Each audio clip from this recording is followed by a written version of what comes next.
man. What is it? But Mr. Man, but mangwende soja details on Muluko.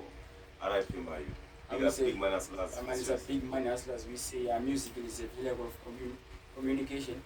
Yeah, man, we are the power playing music. Yeah, man, rest in peace, Baba Mangwende soja. Rodney.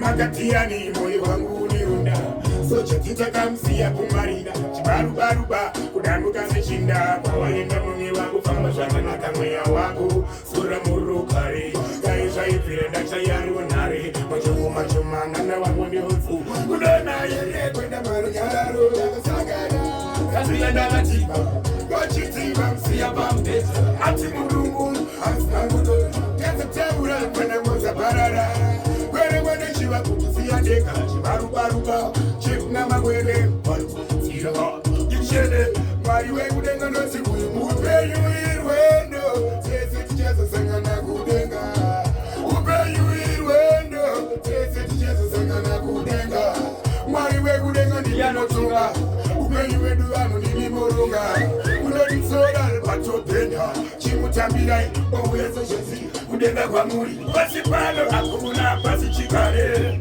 munhu wese tichaenda mvuva asi hapana anosiva nguva Yaman, so we say Yaman is a DJ which is coming. Yaman Soja D tribute.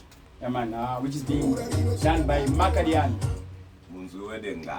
Yaman, so we say for all the upcoming artists, Yaman who believe in a young band Soja D. Yaman, you can come and record for free. Yaman, 50 choice. 50 choice. Yaman. You have a DK. Abojo. Aiwa.